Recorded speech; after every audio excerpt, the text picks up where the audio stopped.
우리 하나님의 말씀 요한복음 4장 32절로 34절에 있는 말씀 한 목소리로 합독하시겠습니다. 시작. 그러사대 내게는 너희가 알지 못하는 먹을 양식이 있느니라. 제자들이 서로 말하되 누가 잡히실 것을 갖다 배우는 가운데 예수께서 이르시되 나의 양식은 나를 보내신 이의 뜻을 행하며 그의 일을 온전히 이루는 이것이니라. 할렐루야.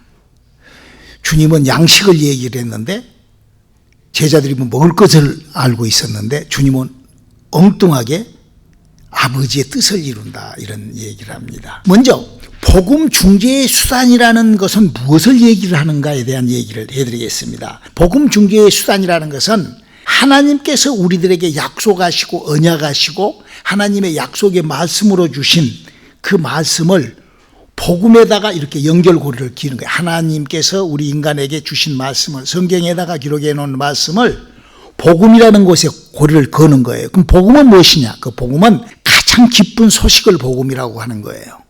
그래서 그 복음을 우리 인생에서 가장 기쁜 소식에다가 하나님의 말씀을 거는 작업을 해요.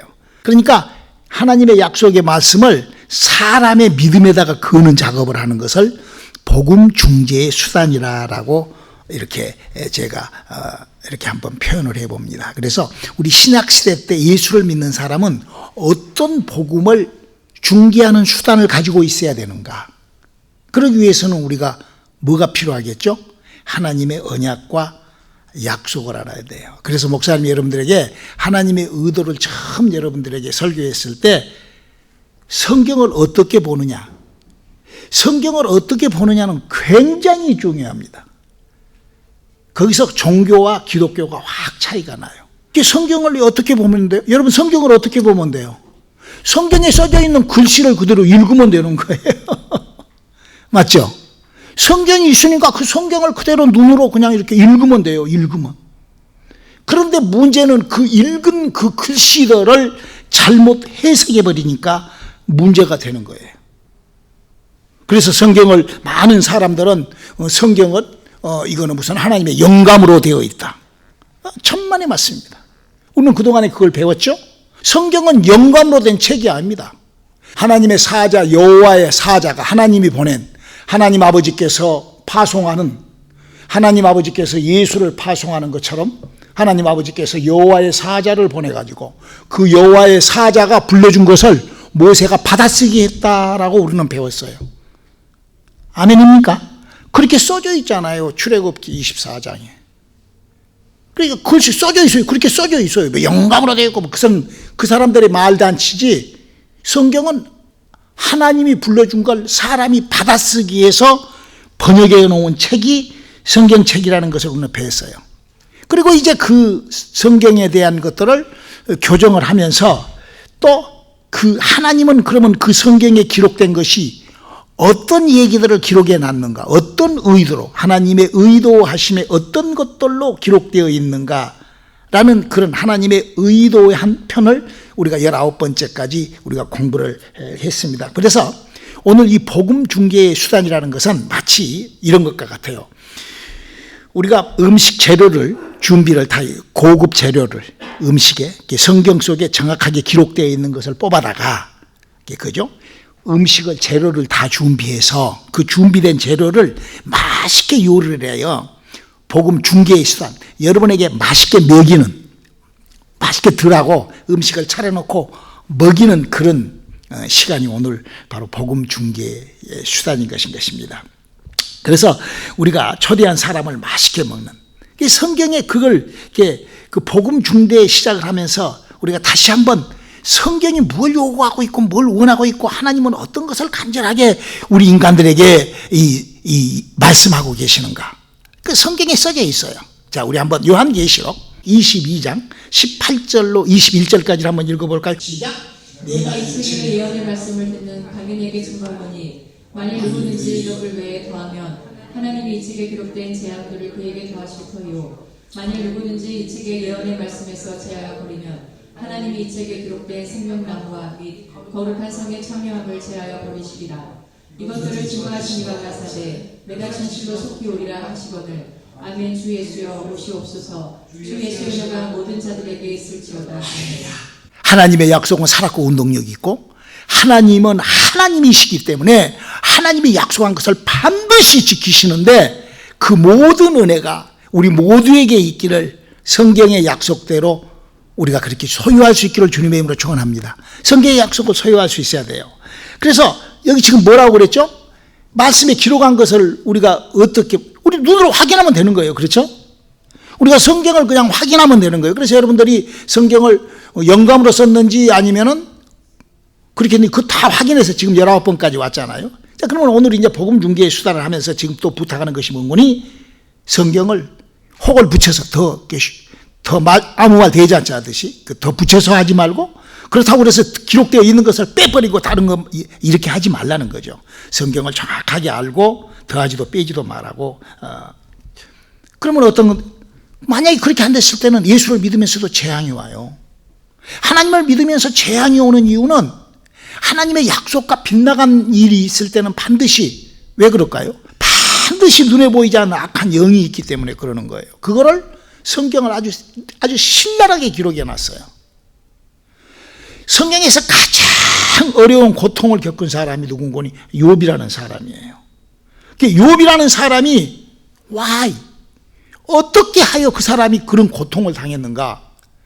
욥기서 1장 1절을 한번 읽어봐요. 우리 한번 시작. 우스 땅에 욥이라 이름하는 사람이 있었는데 그 사람은 순전하고 정직하여 하나님을 경외하며 악에서 떠난 자더라. 이 사람을 소개를 하기로 성경은 이 아브라함하고 동시대 사람인데 아브라함보다 훨씬 믿음이 좋은 정직하고 아브라함은 불량했거든요. 아브라함 어떻게 불량했어요? 마누라도 팔아먹고 거짓말하고 불량했어요. 아브라함 굉장히 아브라함하고 비슷한 것 같아. 나도 불량한 사람 쪽에 아브라함 닮아서 그런 거가. 좀 이따 또 아브라함의 어처구니 없는 얘기가 나옵니다만은 그랬던 것처럼. 그런데 욥이라는 사람은 그러지 않았어요. 여기 뭐라고 그랬어요?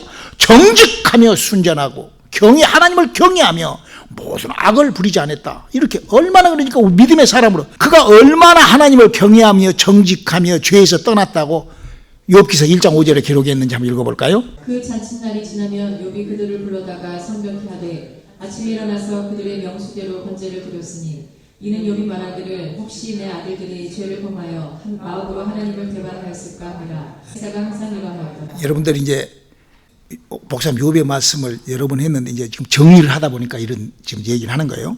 신앙생활을 잘 하는데 저주에 빠졌고 고통스럽게 빠졌고 이 욥이라는 사람이요 이런 고백 이런 믿음을 갖고 있으면서 자식 열을 죽이고 재산을 다 까먹고 마누라하고 이혼을 합니다. 이 인생이 이거 참 깨져도 보통 왜 하나님을 이렇게 잘 믿는 사람이 평생에 하나님을 지금 뭐라고 그랬어요? 욥이라는 사람은 항상 혹시 죄를 지었을까? 여러분 이 정도면은 좀 오버한다고 할 정도로 신앙생활 잘하는 거예요. 그러잖아요. 어떤 사람이 혹시 죄를 지었을까? 항상 그런 사람이 없잖아요. 근데 얼마나 이 사람이 우리 인간적으로 봤을 때 하나님을 잘 믿고 정말 하나님 앞에 온전하고 그러니까 욥기서 1장에도 이 사람에 대한 소개를 그렇게 기가 막히게 했다 이거예요. 그러면서도 그가 또 하는 말이 뭐라고 얘기를 합니까? 욥기서 2장 10절에 그렇게 다 망가지고 인생이 다 깨지고 난 다음에 우리하고는 전혀 다른 그런 인격을 갖고 있어요.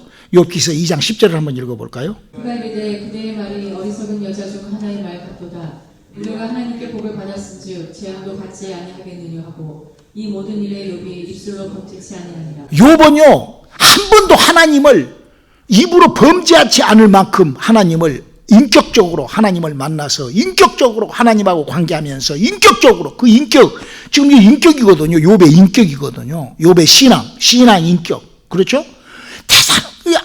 그러니까 막 뼈를 긁어내고 작은 팔로 가려워서 그런 막 온역과 그런 병으로 잠을 못 자고 불면증에 막 자식이 다 죽고 완전 초토화 인생 초토화. 친구들은 선이 와가지고 친구들이 또 싸우고 막 엉망진짜 이 사람 인생은 숨만 깔딱거리지 나머지 것은 다 끝나버린 인생이에요. 그런데도 그가 하는 입에서 하는 말이 뭔 말이에요? 주신 이도 하나님이시고 걷어가신 이도 하나님이시고 나는 그래도 하나님을 경외하며 내 입술로 범죄치 아니한다. 이런 기가 막힌 욥이 지금 왜 이렇게 됐는가? 왜 욥이라는 사람의 신앙이 이렇게 됐는가를 결론을 이렇게 nen다고요. 욥이 그렇게 예수를 잘 믿으면서도 와장창 부서지고 깨져버렸던 이유가 한 가지가 있다. 이 성경은 그렇게, 그 성경은 짝이 맞지 않는 것이 없어요. 성경은 뭐 이렇게 뭐 덮어놓고 뭐 안 가르쳐주고 이런 거 없습니다. 자, 우리 한번 욥기서 42장 5절 6절을 한번 읽어볼까요? 내가 주께 대하여 귀로 듣기만 하였었더니 이제는 눈으로 주를 배웠나이다. 그러므로 내가 스스로 화나고 티끌과 새 가운데서 회개하나이다. 자, 욥이라는 사람이 회개를 하는데 어떻게 회개를 하느냐? 그때 당시 때는 하나님께서 여호와의 사자를 보내갖고, 지금 마치 예수 믿는 사람한테 누구를 보내시죠? 하나님께서 성령을 보내셨잖아. 할렐루야. 그런 것처럼 2000년 전에 하나님께서 이스라엘 땅에 누구를 보냈죠? 예수님을 보냈잖아요. 그래서 그 예수님을 만난 사람이 안진뱅이가 일어나고서 눈먼 자가 그랬죠. 그러면은 예수 말고 야수를 만난 사람은 어땠을까? 아무것도 안 나지. 예수를 만나야 돼. 야수 만나서는 안 돼. 지금도 성령을 만나야지 생령을 만나서는 안 돼. 욥이라는 사람이 여호와의 사자를 만나야 되는데 하나님을 그냥 인격으로 그냥 빡세게 믿었다 이거예요. 그러니까 그런 고통을 당하면서도 욥이 뭐라고? 내가 믿음에 엄청난 실수를 해버렸군요. 하나님을 직접 이렇게, 지금 내가 만들어서 써놓은 성경, 제가 성경을 쓰는 사람이 아닙니다. 이거 성경, 여러분 집에 있는 성경을 제가 그렇게 카피해서 보내드린 거예요. 뭐라고 얘기했어요? 내가 기도만 주워 듣는 신앙생활 했구나. 모르고. 잘 몰라가지고 내가 썼고, 그 얘기를 하는 거예요. 그리고는 회개를 한다 이거예요. 잘못됐습니다. 하나님 뜯어 고칠게요. 내 신앙 뜯어 고칠게요. 내가 안다고 했던 그동안에 내가 이 성경 글씨를 눈멀어갖고 잘못 본 것을 뜯어 고칠게요 하고 딱 뜯어 고친 순간 욥기서 42장 10절에 이런 축복을 받습니다. 욥이 그 것들을 위하여 빌매 여호와께서 욥의 긍휼을 돌이키시고 욥에게 그전 소유보다 갑절이나 주신지. 할렐루야. 하나님의 축복이 다시 시작하는 거죠. 하나님을 만난 사람, 하나님의 축복을 가지고 있는, 하나님을 모시고 하나님과 관계하는 사람은 결코 하나님께서 내버려 두시지 않는다는 하나님의 약속이 그렇게 이루어지는 거예요. 그래서 우리가 지금 성경은 나에게 뭘 요구를 하고 있는가, 내가 하나님을 어떻게 믿을 것인가, 이 성경에 써져 있거든요. 그냥 글씨로 남 소리만 듣지 말고. 그래서 여러분들이 제가 나눠주는 성경 구절을 가지고 여러분들이 성경을 한번 확인해 보세요. 뭐 히브리 원문을 하기라 하든 영어를 하기라 하든 여러분 실력대로. 한국말도 아주 성경이, 우리 한국 성경이요, 개혁 성경이 히브리 원문 못지않게 거의 원문의 99.9% 번역이 되어 있어요. 우리 한국 성경이. 세계에서 가장 잘 번역된 책이 영어보다도 훨씬 더, 영어에 있는 말을 갖다가 한국말로 이해를 하고 영어를 설명을 해주면 훨씬 더 영어가 이해가 돼요. 예를 들어서 미러클이라는 것은 영어에는 하나뿐이에요. 근데 성경은 이적, 표적, 기사를 얘기를 해요. 미러클이래. 기적을 또 얘기를 하고, 네 가지를 그 한 단어에, 영어의 한 단어를 한국말은 네 가지로 딱 펼쳐 있어요. 그만큼 세부적으로 하나님의 이적이 있고 하나님의 기사가 있고 하나님의 그 역사가 이렇게 각각 다르게 성경에 그렇게 되어 있어요. 그래서 어떤 사람은 성경을 갖고 영어로 읽으면 편하다고 그러는데 그 사람은 영어가 몰라서 그러는 거예요. 영어를 잘 못해서 한국 단어를 갖다가 영어로 잘 안 됐으니 안 되니까 그러는 거예요. 이제 그것도 좀. 자, 그래서 anyway, 자, 그래서 우리가 잘못 듣고 잘못 전파하면은 둘 다 망합니다. 내 말이 아니에요. 예수님이 그랬어요. 자, 마태복음 23장 15절에 한번 읽어볼까요?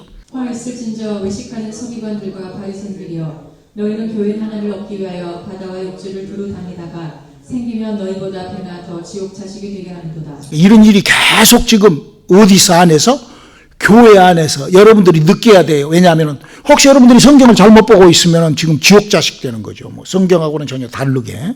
그렇죠? 그래서 성경을 확인을 해야 돼요.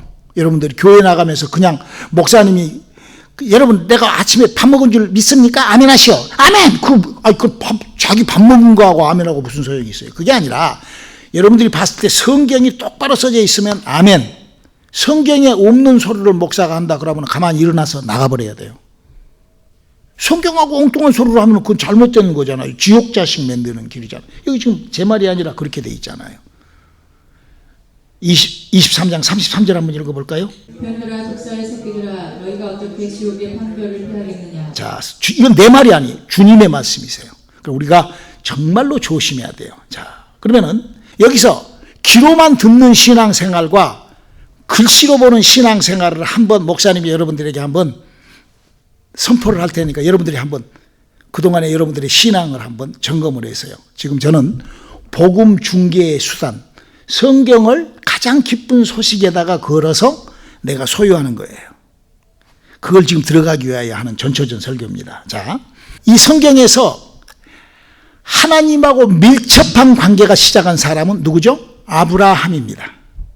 그러면 아브라함이라는 사람은 과연 하나님으로부터 무슨 작업을 수혜받았는가? 아브라함은 뭐 하려고 이 땅에 태어났는가? 그거예요. 아브라함이 이 땅에 태어난 존재 가치가 뭐냐 이거예요. 아브라함이 이 땅에서 그가 해야 될 잡이 뭐냐 이거죠. 그는 하나님이 택합니다. 그 수많은 성경에 보면 아브라함만 있었겠어요? 고브람, 이브람, 처브람, 하브람, 피브람, 파브람, 코카리 어마어마한 브람에서부터 시작해가지고 어마어마한 사람이 있는데 거기서 하나님께서 아브라함을 택합니다. 창세기 12장 1절로 3절에 택한 장면이 나옵니다. 한번 읽어보실까요? 여호와께서 아브라함에게 이르시되 너는 너희의 본토 친척 아비 집을 떠나 내가 내게 지시할 땅으로 가라. 내가 너로 큰 민족을 이루고 내게 복을 주어 내 이름을 창대케 하리니 너는 복의 근원이 될지라. 너를 축복하는 자에게는 내가 복을 내리고 너를 저주하는 자에게는 내가 저주하리니 땅의 모든 족속이 너를 인하여 복을 얻을 것이니라 하신지라. 여기 지금 뭐라고 그랬어요? 내가 아브라함 너는 내게 너를 통하여 큰 민족이 되게 하리라.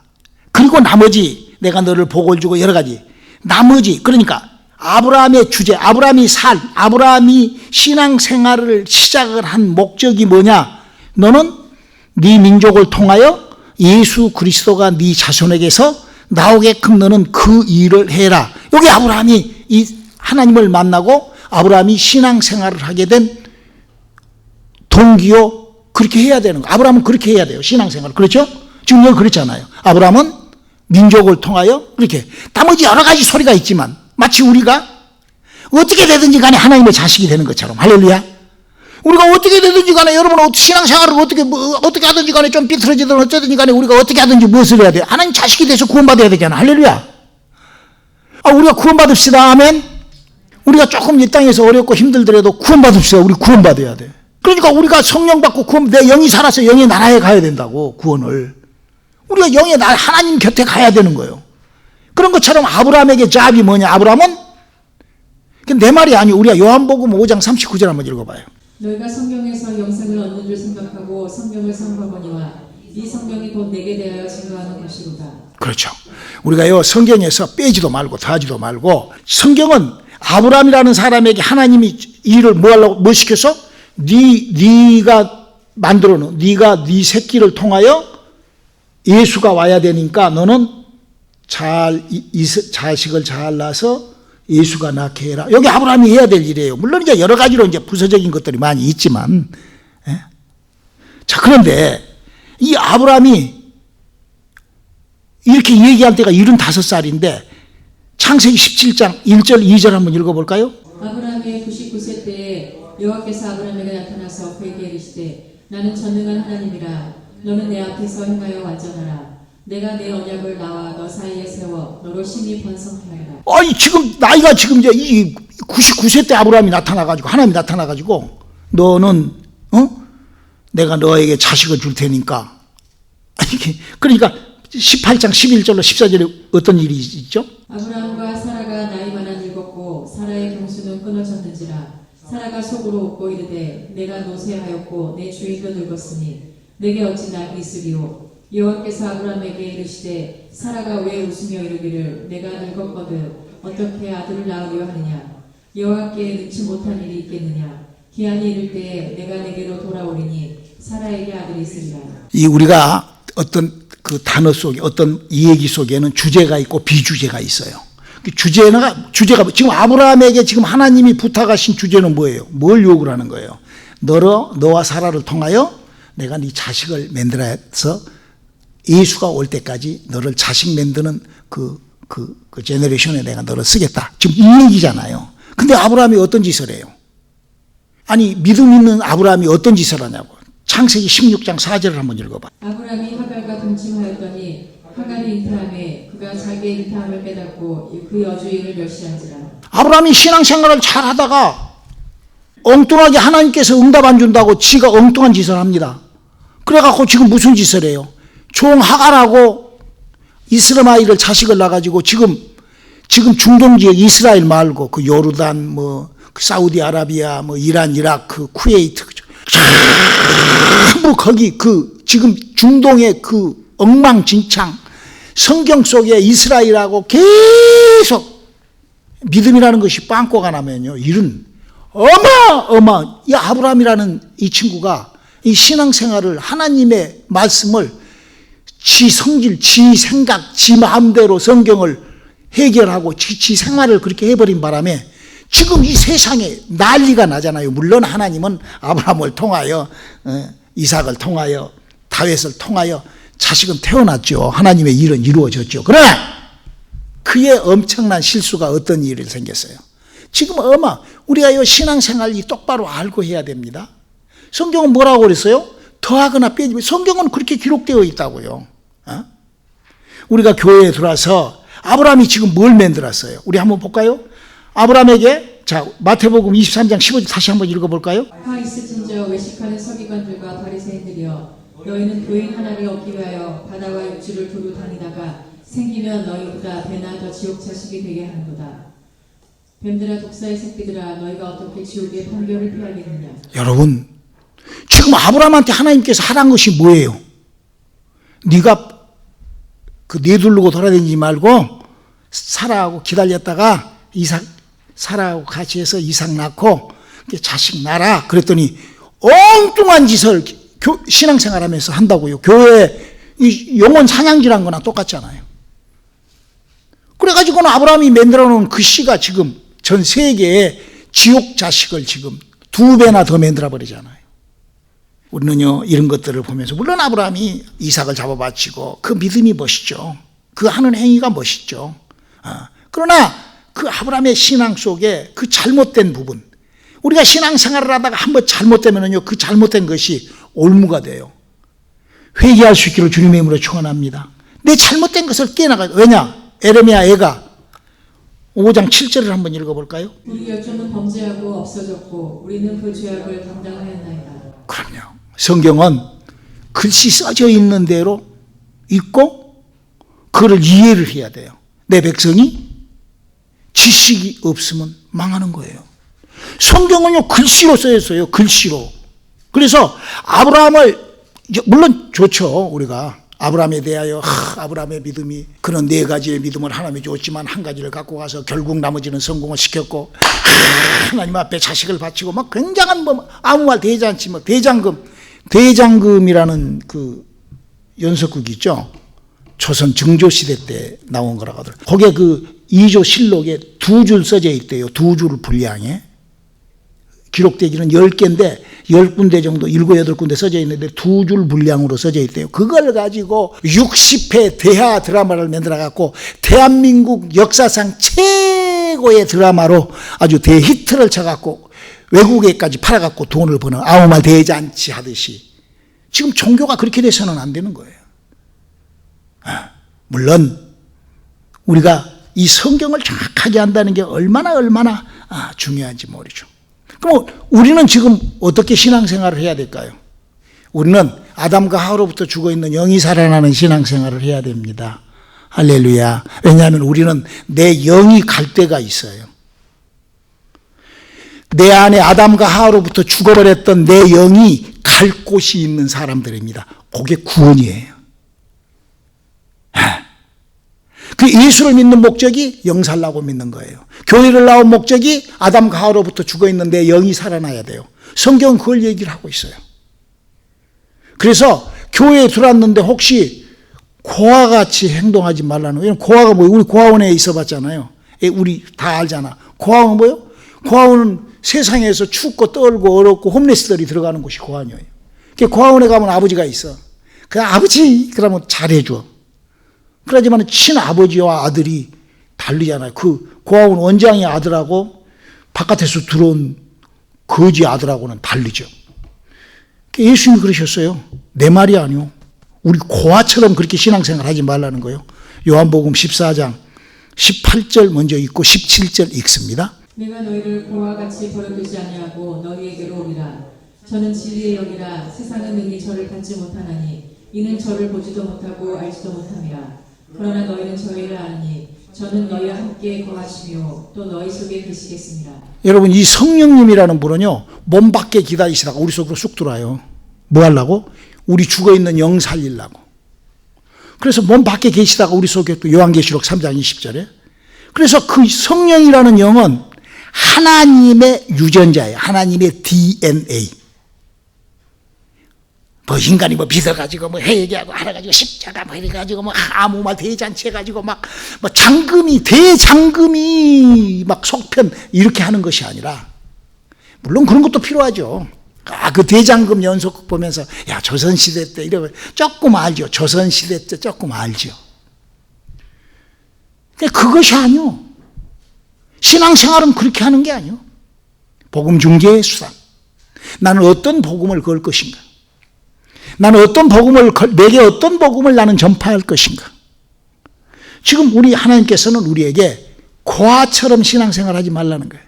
내가 몸 밖에서 네 속에 들어가서 네 영혼을 내가 생명을 주고 네 영혼에 내가 젖붙임하여 네 영혼을 내가 취하여 내가 데리고 가겠다 하늘로.